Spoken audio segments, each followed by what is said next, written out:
Hi there, Vibe Gardeners. Welcome to another edition of Vibe Gardening Inform Edition, where we're going to talk about how to schedule your seed starting so that you can get them off to the right start. With that said, let's go. Alright guys, so in this episode, what we're going to do is we're going to go over a little bit of basic seed biology of how that applies to when you start your season. And then we're going to pair that with the USDA grow zones, where the recommendation of when you should start, based that information on the last frost date.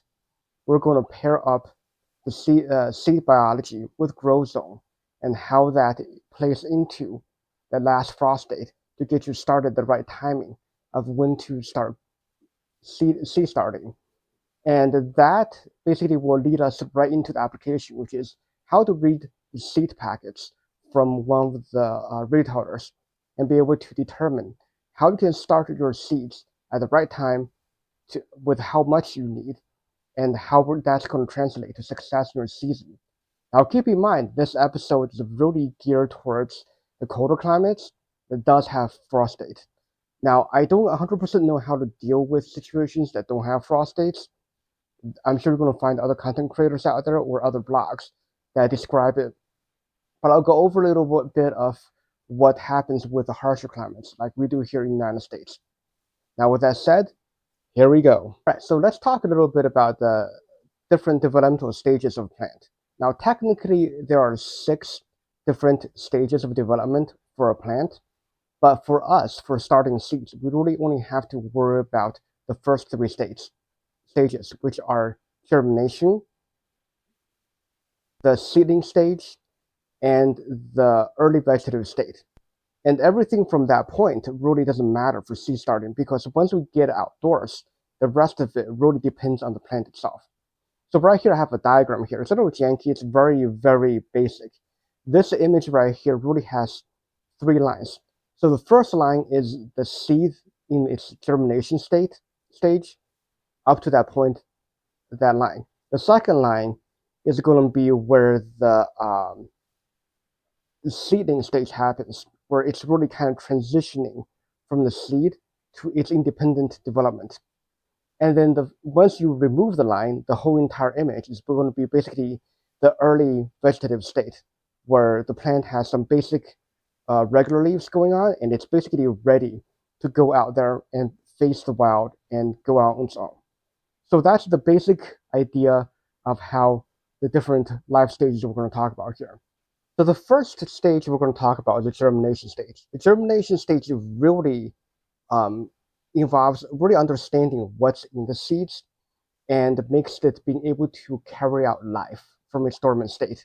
So really a seed, the most important part has an embryo in the seed, which has all the genetic information that's going to develop it into a plant.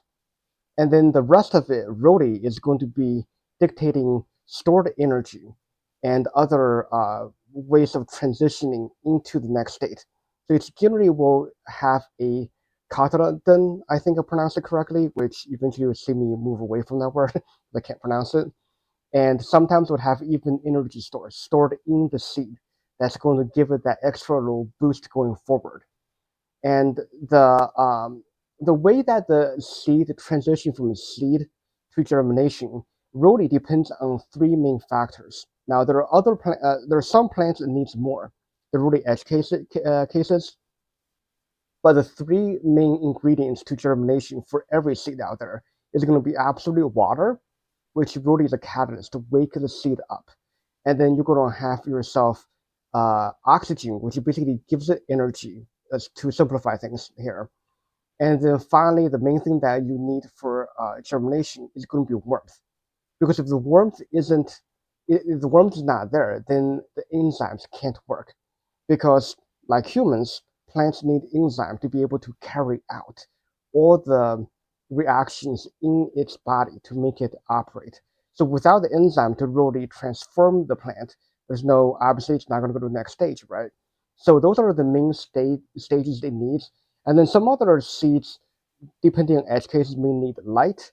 Some of them may need darkness, and it's really kind of a per plant basis. And we'll get to that in the seed label reading, if any of those things exist, it's going to be there on the seed packet label. So the next stage of a plant is going to be the seedling stage. The seedling stage really marks as a transitional phase between the seed and the independent plant. And one of the main actors in this phase is the emergence and the sprouting of the cotyledons, which I think I'm getting better at pronouncing that word. And there's really two types. And the type that we generally encounter the most in the backyard gardening is going to be uh, dicots. We're essentially having two of those cotyledons.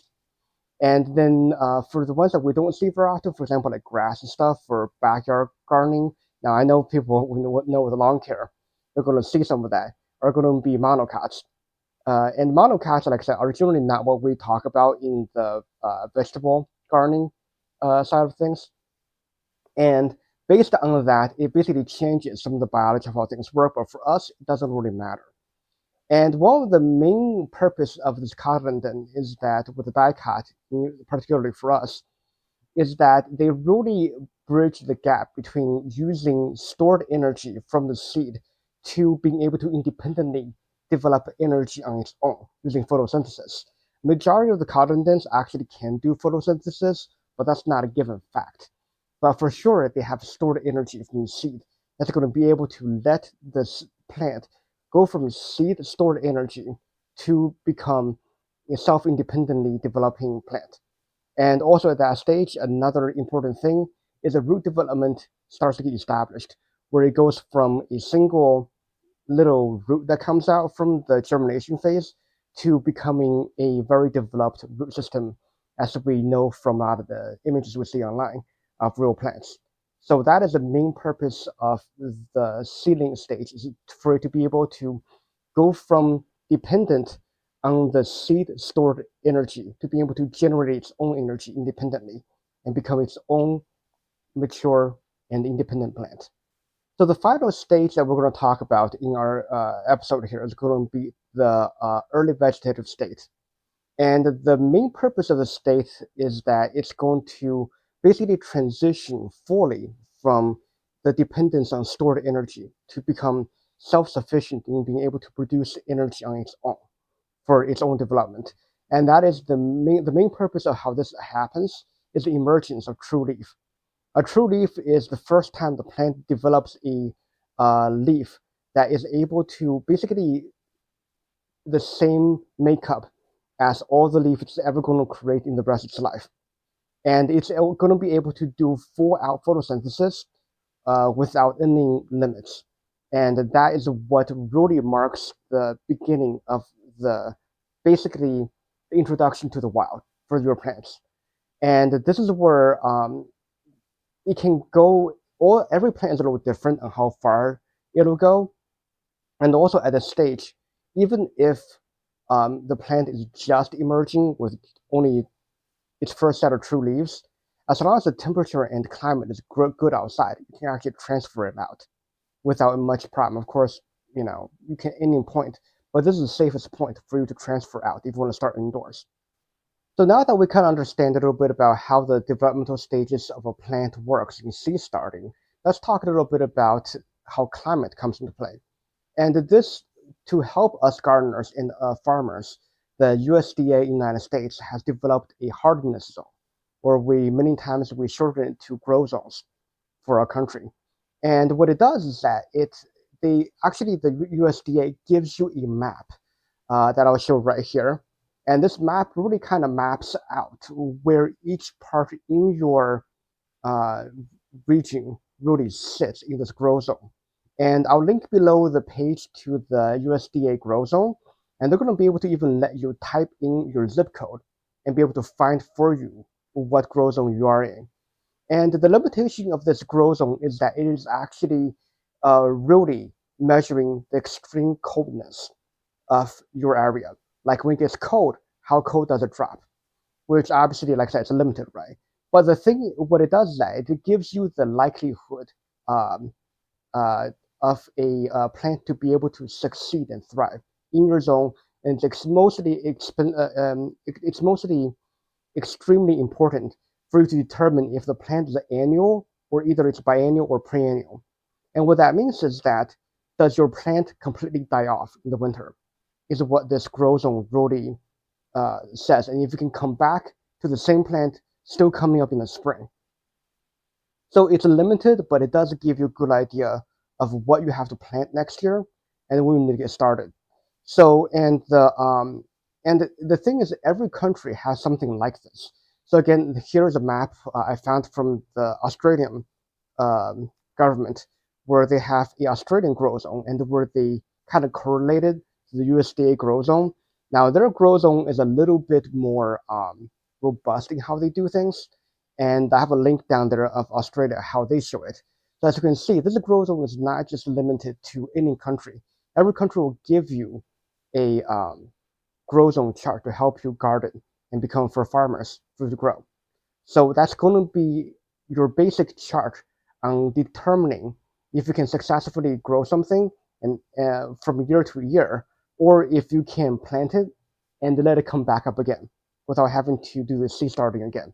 So that's really how it's going to help you on that. Now, the next topic is going to be something that's going to be extremely important for what we do. This is basically the most important thing in this episode, which is going to be the frost dates in where you live. So for the colder, harsher climates like I live in all my life, we're going to have what's called the first frost date and the last frost date. First frost date is when the first frost is on average going to happen where you are. And what this indicates is that these are the two bookends to your natural growing season. So the first frost date is going to be the very end of your natural growing season, and the last frost date is going to be in the spring when the ground will experience its last frost date, which again is average. And generally speaking, this is at the being average. This is if you don't want to do any intervention outside with your plants and be able to keep it growing naturally. And for us gardeners, the last frost date is the most important one for us to understand how to plan around it, because the last frost date says that after this point, it's generally safe for you to directly plant your seeds outdoors without having to start indoors. And this also tells you how much growing window you have from the first to the last, last to the first frost date. And based on the length of the developmental phase of your plant, you can also decide if you want to start the plants indoors because of the shortened growing season, or if you can actually afford to directly plant the seeds in the soil outdoors when the last frost date happens. And based on that, like I said, it's a very much an average, and it really kind of dictates the intervention portion. Intervention is something that you really want to learn more and more as you become a gardener, because especially with climate change, it's one of those things that's going to throw off that first and last frost date. So especially last year, historically, I figure I can wait a little bit before I start collecting all my gardening supplies or start saving my seeds. But the reality is, things were not like what they used to be last year, where it got warmer later and then suddenly snow came and covered the ground for a whole month. I was not prepared for that. So if that kind of things happened, having the ability to do intervention, like using a clutch, for instance, or have some kind of plastic covering to basically extend the temperature past your frost date. And that's going to basically increase everything. Also, microclimate might be another thing you can use, as I'll explain in later episodes. Microclimate can absolutely swing that natural growing season in whichever direction you want it to. So keep in mind that, and let that last frost date dictate when you start planting your seeds, and then let that the first frost date be the ability to determine when the growing season ends, as well as determining when and how you're going to save seeds, depending on where you are at that time of the season. So now this section, what we really want to do is we want to look at a sample seed packet and be able to really kind of go through what we just talked about with the seed development, the plant developmental stages, the climate, and tie it together in how you can read your seed packet. So I have here, this is my botanical interest spinach matador variant. And I'm going to take a photo and show it to you right here. And so the main thing that you want to do here is realize that each species here, which for me right now is spinach. Spinach is a species, and each species will have many variants. And this right here is the Matador variant. And what you want to do before you buy any seed is just sit down and research to find out what variant you actually like. Because just because it's just, for example, with celery, you have the Moringa, I think, and then you have the regular Pascal or Utah variant. Now, there's a trade-off, right? With the Utah and Pascal, it's easy to plant, but it's also boring, in my opinion. I'd rather like have a Marengo style. So I got that kind, and it might actually be a lot more painful, but it's a flavor I want. As I mentioned in my previous episode, at the end of the day, you want to buy and plant what you want to eat yourself. And motivation becomes a driver of what you buy. So that's the first thing that you'll see on top of the packet is basically what the species is and what the variant it is. And then obviously you're going to have the price, generally speaking. Some don't have prices. No, that's whatever. And it tells you how much seeds there is. Now, for the smaller seeds like spinach and the more cheap seeds, they're going to give you a weight, usually in grams. But then for the bigger seeds, it's going to give you, well, count, because there's not that much. For instance, when I bought the pepper seeds, it's going to tell you exactly how many pepper seeds they have. Now, the next thing here is to talk about the frost tolerance. Now, that tells you that it can actually be planted before the first frost date, which is very key here, because that can extend your growing season on this thing. And it is 28 to 48 days on here, which you're wondering, what does that even mean? And so that, generally speaking, if a seed packet doesn't explicitly mention it, the frost, those date means days to maturity. So days to maturity is very interesting. So days to maturity is kind of like if you're buying a car, it's a gas mileage estimation, right? So for example, in United States, we have the miles per gallon on car. That's we got city driving and you got highway driving. Of course, in other parts of the world, it's going to be kilometers per gallon. And we all know that, generally speaking, if you normally use a vehicle, you're never going to be able to get that good of gas mileage. That's just given. And same thing with these days to maturity. This is basically the days from germination, like when the first sprout comes up, when the cotyledons first sprout up, to the day that you can actually harvest this plant. This is under ideal circumstance, and also you need to understand that this ready to harvest is different for different plants, right? So for example, for spinach, if you want baby spinach, you can harvest early. So that's going to swing the harvest date earlier. Whereas, for example, with tomato or eggplant, you want to get the fruit to come out. And that's something you're going to have to wait until the full maturity of the plant happens. And it's going to flower and produce fruit, which means it's much further down the developmental path of that plant. So just keep that in mind that it's it's a very interesting number that really it's kind of weird like that. So if you look in the back of the package here, the back of the package really has a lot of other interesting numbers here. So one thing that it does that this actually is very cool. They have a seedling image of a spinach. It shows you what it generally looks like. Now, granted, of course, without color and everything, you can just take your guess, right? It's kind of like a drawing cartoon, but like here you go, it's real life. But no, it's actually better than that. And so it give you days to emerge, which is kind of like the germination window with these plants. And granted, I do hydroponics, so I can tell you this 5 to 10 days is definitely a conservative in soil number they have here. Because like for hydroponic, if you're going to be sprouting these, I can probably get in 3 days, but this is still a good number. And then they're going to tell you how deep to plant the seeds, which is for here it's 1/2 inch. And it's also going to tell you the space this plant needs. And that's all seed brands. It's going to tell you approximately how big the plant gets, and generally speaking, how far apart you need to keep them.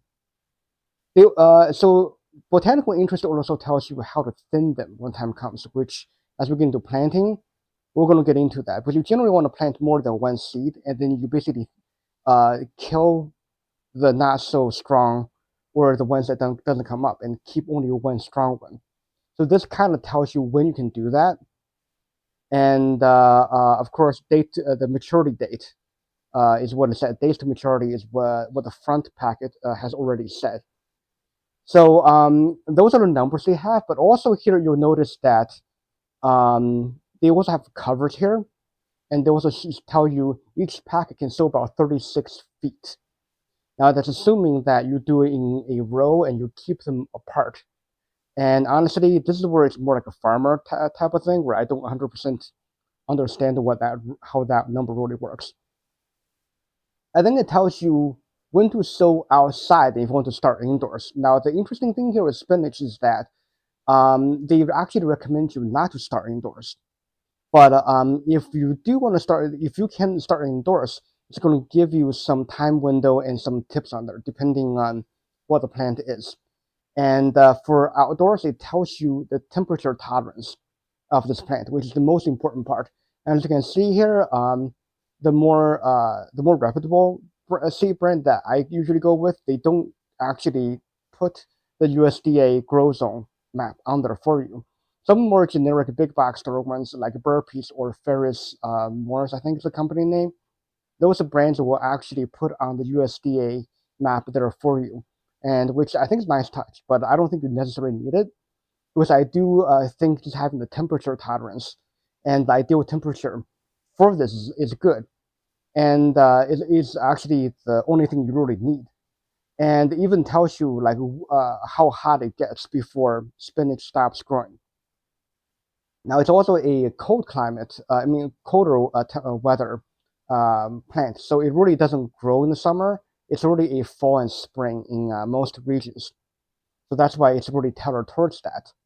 And the other thing that you'll notice that a lot of those these packets will do is they're going to tell you, for example, if it's open pollinated, untreated, and or heirloom, all those other things that matter for people. So so that a lot of times will be on there, but it's not necessary. And at the very bottom, the best for last, right? This is the most important information is the date that this the year, the season, this packet is packed for. Like I said, there is a whole thing with seed viability that really becomes an issue.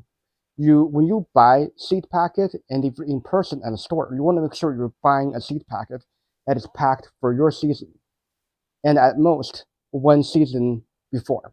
Because as time goes, remember how I said there was going to be a seed embryo, a plant embryo, and then store energy within each seed. As time goes, that energy store starts fading and makes that seed less and less viable as time goes on. So you want to buy a seed packet that is close to your growing season as you can get, if not early in that season. And generally, if you're buying in stores, you don't really have that problem, but it's something to really watch out for. And when you save the seeds for future, it's going to help you determine if you can use the seeds later. So that's generally speaking what each of these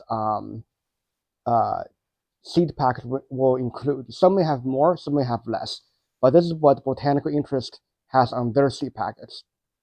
Okay, so now that you have yourself a pretty good idea of how the seed biology works, how the grow zone and climate comes into play, and then how to read a seed packet, I'll link below some references for you to be able to reference for a little comparison of how your state or region might be able to guide you.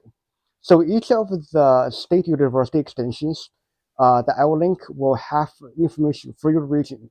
So below I have Michigan State University extension, where it kind of gives you a sort of general month-to-month guide of what you want to do. Even though Michigan spans at least 2 grow zones, if not more, it kind of, everything according to USDA is about a 10-degree difference per zone difference. And that generally will still put you in the ballpark of the other zone here in Michigan. So it's going to give you a month-to-month plan how to get things going. And then another link I have below is the Maryland extension, University of Maryland extension, where they kind of give you a calendar with a sliding window of when to do things for each plant based on what you want to do. And that one, I think, is kind of what most gardeners are thinking when they think, when to start planting. They want to look at a calendar like that. But in this episode, I did something different where I kind of gave you the cues of the nature and seeds and how to plant for yours for where you live. But the university extensions could actually give you a definitive guide for the species you're going for. And finally, with North Carolina extension, this one's actually quite awesome. NC State actually gave you a full 3-region guide on it, because in North Carolina there's actually 3 regions they designated. I'm not from North Carolina, so I don't quite know. Like, I kind of know the eastern, western, but I don't quite know that middle term they have. But it really shows you the climate difference of how that affects the timeline of which you're going to do things with your plant. And I think that's actually quite awesome. So for you, please go look at your local education sites and see what they recommend.